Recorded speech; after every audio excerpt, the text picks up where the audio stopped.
Hello friends, today we are going to discuss a very important topic from general pharmacology, that is apparent volume of distribution. And here my purpose remains to explain the things in a completely scientific and logical way, but in a quite simple language.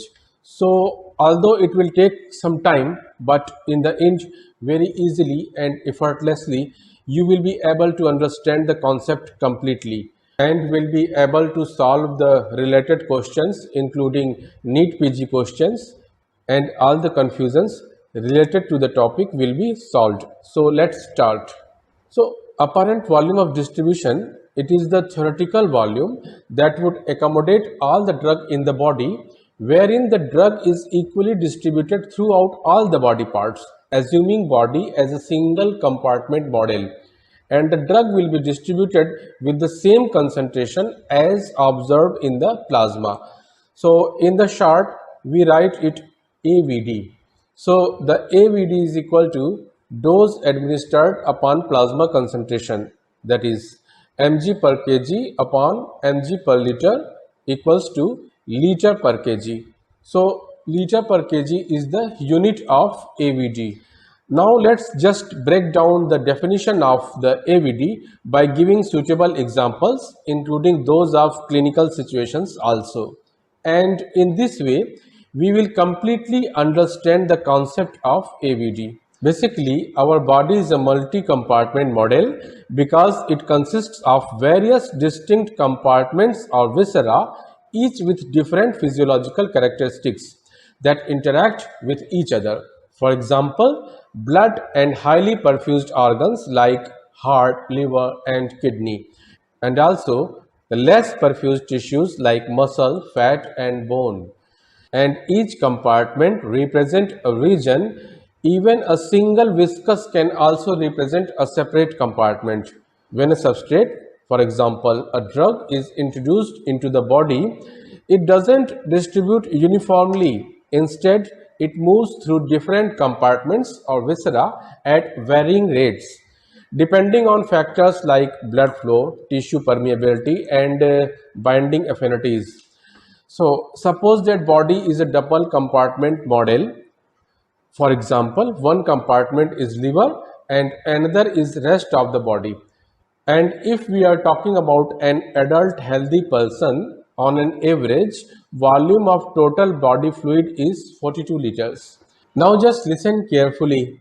If a drug produces certain response at 42 mg, so 42 mg of this drug is administered in the body. So its concentration in the body will be 42 upon 42, that is 1 mg per liter. But suppose if 10 mg of this drug gets accumulated in another compartment because of the property of accumulation, if this drug, the 10 mg of this drug gets accumulated in another compartment, for example liver, so now 42 minus 10, that is 32 mg of this drug is now available for the 42 liters of the fluid of total body. So the same 42 liters of the body fluid which was able to hold the 42 mg of the drug previously, but now this 42 liters of body fluid is now able to hold 32 mg of the drug only. So now if 32 mg of this drug is held by 42 liters of the body fluid, so 42 mg of the drug will require 42 upon 32 into 42 equals to 55.125 liters of the body fluid. But here we can see that this much amount, this much volume of the body fluid is not available in our body, because as already we have discussed that the total body fluid here is 42 liters only. So that's why this volume of distribution is called apparent or theoretical volume of distribution. But in real life you would say, so what? I would inject more drug so that plasma gets a total of 42 mg. So well, yes, it is true. And this is the practical application of this concept of AVD. That is, if you want to administer a particular drug and if you are knowing the value of AVD and desired plasma concentration of this drug, then with the help of the formula told before, you can calculate the dose to be administered. So if the drug is showing the property of distribution, for example, in this case, the drug is being accumulated in the liver, so we will keep on administering the drug in order to saturate the liver first. And once the liver is saturated, then the drug will not go to the liver and will start staying in the plasma itself. And we will keep on injecting or administering the drug unless we attain the desired plasma concentration. So with the help of this formula, we can calculate the desired dose. A desired dose means this very total dose, that is the dose which will saturate the liver first and then will reach the desired plasma concentration also. So this is the real life or clinical application of the concept of volume of distribution. And here we can see that AVD was 55.26 liters and not 42 liters. That is, the apparent volume of distribution had increased. So the drugs with the property of tissue distribution or accumulation in the peripheral tissues or viscera have large apparent volume of distribution. So now let's solve a question based on this concept. Low AVD indicates that drug has low half-life, drug has low bioavailability, drug has low efficacy, and drug is not extensively distributed to the tissues. So here we have already discussed that large AVD indicates that the drug is extensively distributed to the tissues. So low AVD indicates that drug is not extensively distributed to the tissues. So the option D is correct here. Now here is another question of the same type. AVD of a drug exceeds total body fluid volume if a drug is sequestrated in body tissues, slowly eliminated from the body, poorly soluble in the plasma, and highly bound to the plasma proteins. So we have already discussed that if the apparent volume of distribution is very large or if it exceeds the total body fluid volume, so in this case we can say that the drug has got accumulated in the peripheral tissues. So the option A is correct here, sequestrated in the body tissues. And also know that if poisoning or overdosing of such a drug takes place and if we use hemodialysis to remove this drug from the blood, hemodialysis will not work here. Actually, blood from the body is sent to hemodialyzer for filtration.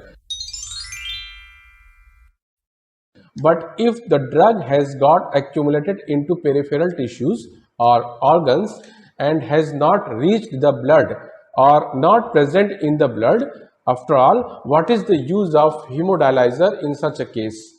So hemodialysis is ineffective in case of poisoning of the drugs with large AVD. Yes, large AVD, because the drug is undergoing tissue distribution. And yes, also know that AVD is also helpful in the calculation of loading dose. So just look at this question. Major determinant of loading dose of a drug is half-life, clearance, volume of distribution, and bioavailability. So in this case, the major determinant is volume of distribution. Why? Because actually a loading dose is an initial higher dose of a drug given rapidly to achieve a therapeutic concentration in the bloodstream. This is typically used when immediate drug effects are required, and reaching the desired therapeutic level quickly is crucial.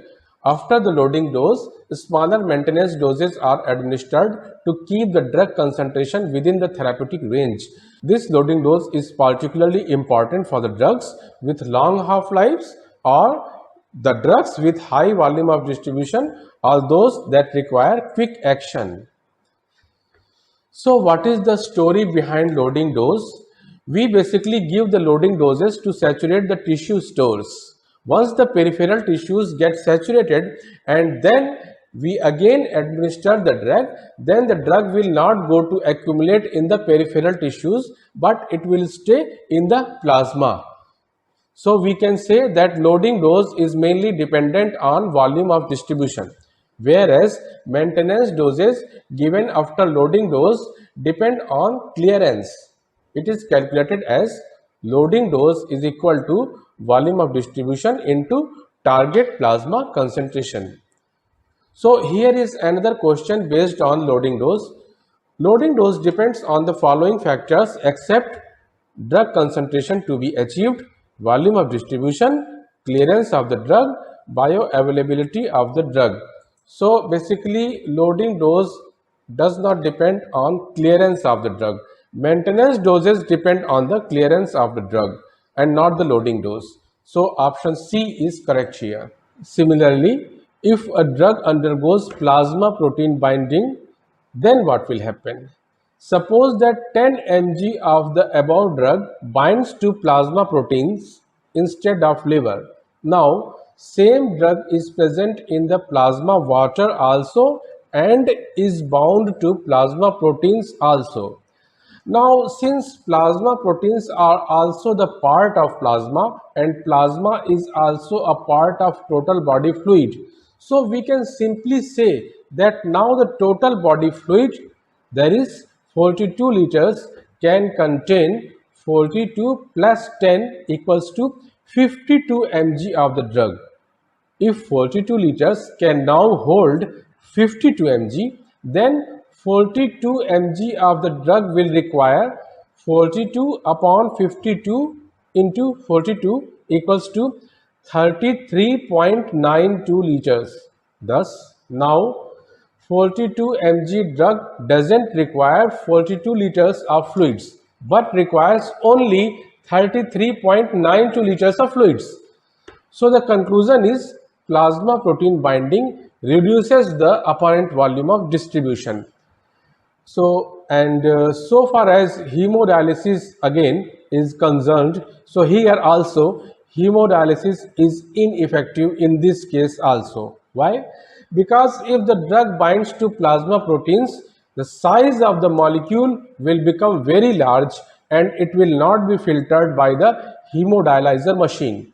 Hence, for hemodialysis, the apparent volume of distribution should be low, but given that this lowness of the apparent volume of distribution is not due to plasma protein binding. So here we have discussed two cases. One was the tissue distribution where the AVD was very large, and second was the plasma protein binding where AVD was low, and in both these cases hemodialysis was not effective. So out of these two situations, plasma protein binding is generally the bigger problem compared to tissue distribution. Why? Because in case of tissue distribution, there is, if a drug is highly sequestrated in the tissues, it may take longer for the drug to re-enter the bloodstream and be removed by the dialysis. But gradually, after some time, with due course of time, it will re-enter. Means slowly and slowly it will keep on coming to the blood from the tissue. But in case of plasma protein binding, it will not be detached from the plasma protein instantly, and because of this bigger size, it will not be filtered by the hemodialyzer machine. So plasma protein binding is the bigger problem for the process of hemodialysis. Now just look at this question. High plasma protein binding of a drug results in increased in volume of distribution, decrease in glomerular filtration, increase in the tubular secretion, and decreased drug interactions. So here, if a drug is plasma protein bound, the overall complex, that is the drug plus protein complex, is too large to be filtered by the glomerular filtration process. And moreover, the glomerular basement membrane is negatively charged, which repels other negatively charged molecules, including many proteins. Since most of the plasma proteins are negatively charged, they are further restricted from passing through. So we can see that here the option B is correct. that is decrease in glomerular filtration. Now let's take another question. Drugs with high plasma protein binding have option A, short duration of action. Actually, bound fraction is not available for metabolism or excretion. When the concentration of the free drug in the plasma falls down, then the bound form of the drug detaches from the plasma protein and comes to the plasma fluid for the action and metabolism. So, because of plasma protein binding, drugs becomes long acting, not short. So now option B, less drug interactions. Plasma protein bound drugs tend to have more drug interactions due to displacement of a drug with lower affinity by a drug with higher affinity for plasma proteins. So this option is also not correct. And now the option C, lower volume of distribution. Yes, this option is correct because plasma protein binding causes restriction of the drug in the vascular compartment and thus lower volume of distribution can be observed in this case. Now let's discuss about some actual examples where hemodialysis is not effective or minimally effective. So, example number one is amphetamines. Amphetamines have moderate plasma protein binding, but they undergo extensive tissue distribution. So, the net result is a large volume of distribution. So, hemodialysis will not work here. We may consider certain other measures in order to treat this poisoning. For example, gastrointestinal decontamination by using activated charcoal, and benzodiazepines for seizures can also be used here. And the next example is verapamil. Verapamil has high plasma protein binding. Hemodialysis is not effective here also. GI contamination can be done with activated charcoal or gastric lavage. IV atropine and calcium gluconate can be used to stimulate the heart. As vasopressors, we may use adrenaline or noradrenaline here. Next example is organophosphates. Organophosphates also have very extensive tissue distribution. So hemodialysis will not work here also. So we may consider activated charcoal, gastric lavage, atropine, diazepam and pralidoxime etc. here for the treatment. And the next example is opioids. Opioids undergo very high degree of tissue distribution. So hemodialysis is ineffective here. So we may consider certain other measures like specific antidote naloxone. Similarly, tricyclic antidepressants also show extensive tissue distribution. So the hemodialysis will not work here also.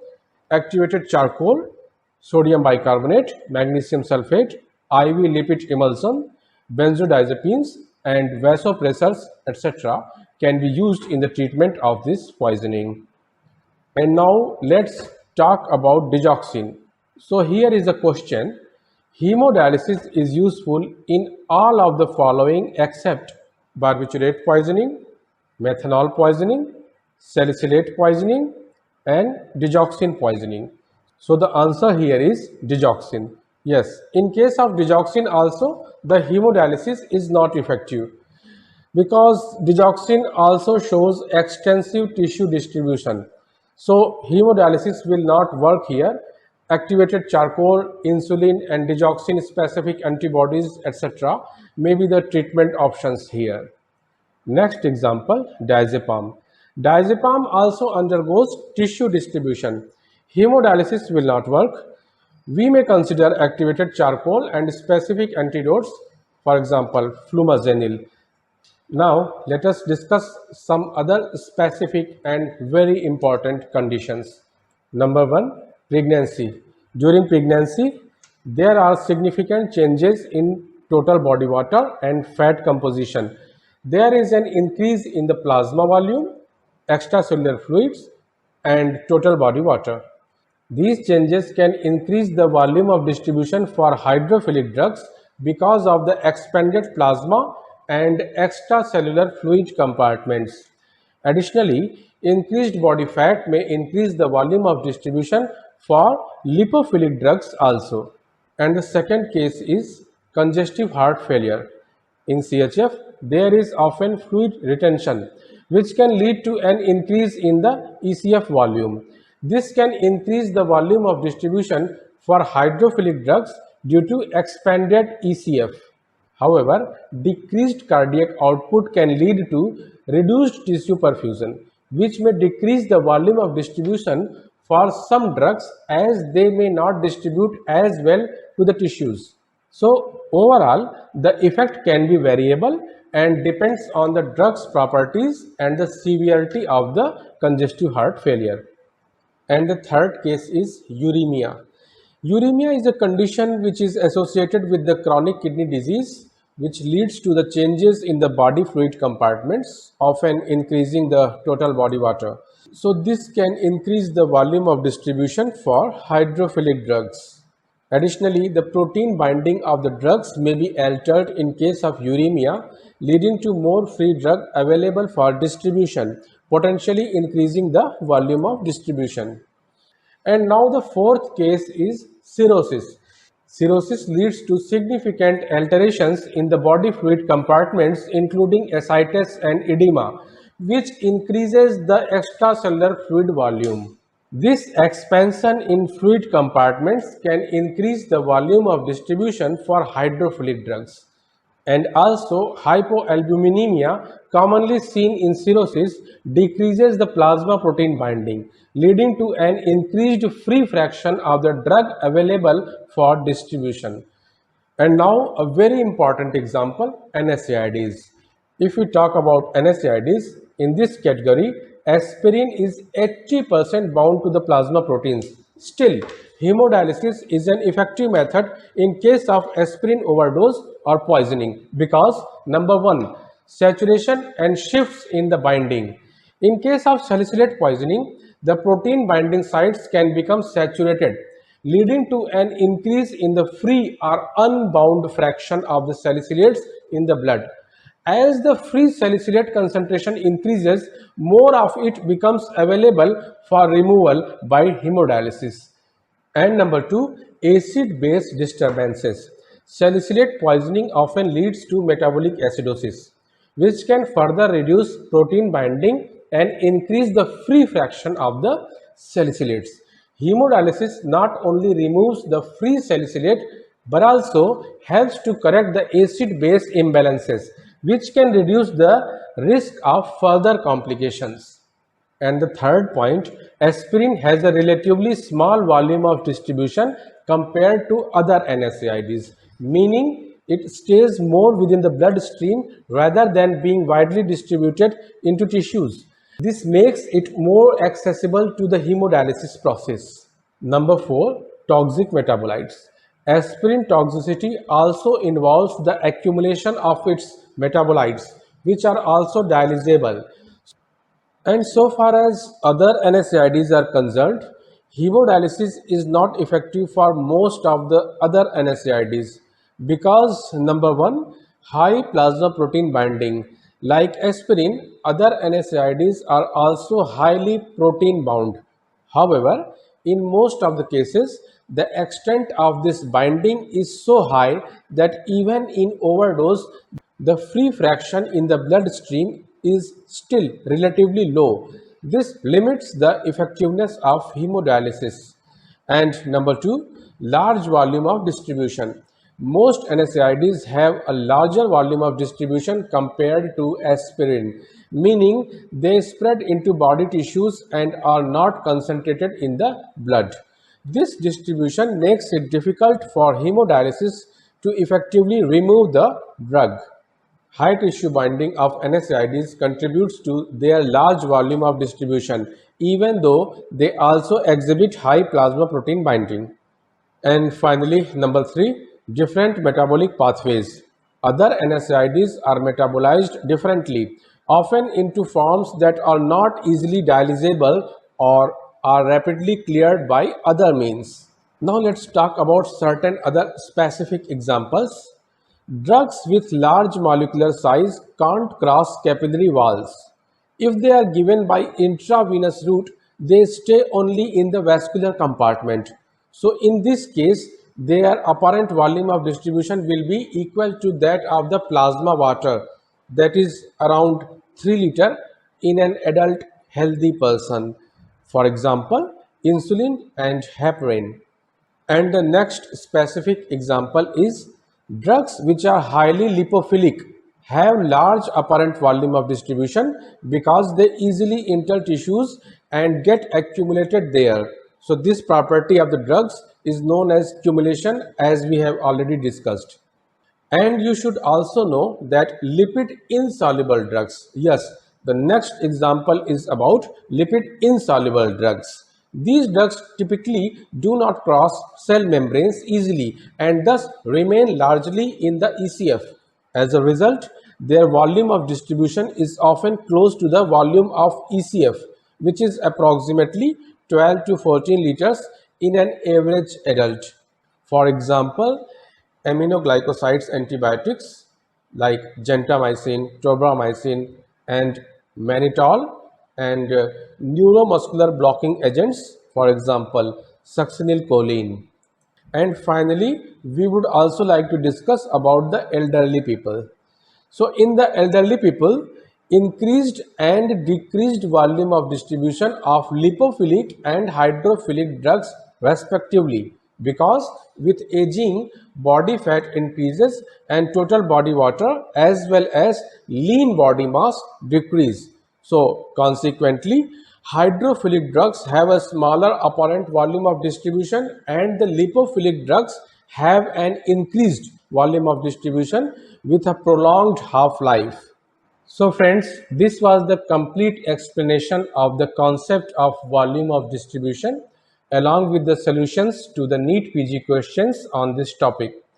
Hope you have completely understood this concept, and in case of any further confusion or any query related to any chapter, you may write it down in the comment section, or for this purpose, I have also given my email ID in the description box. Soon I will be back with the next interesting topic along with the concerned NEET PG questions. So stay connected and thanks.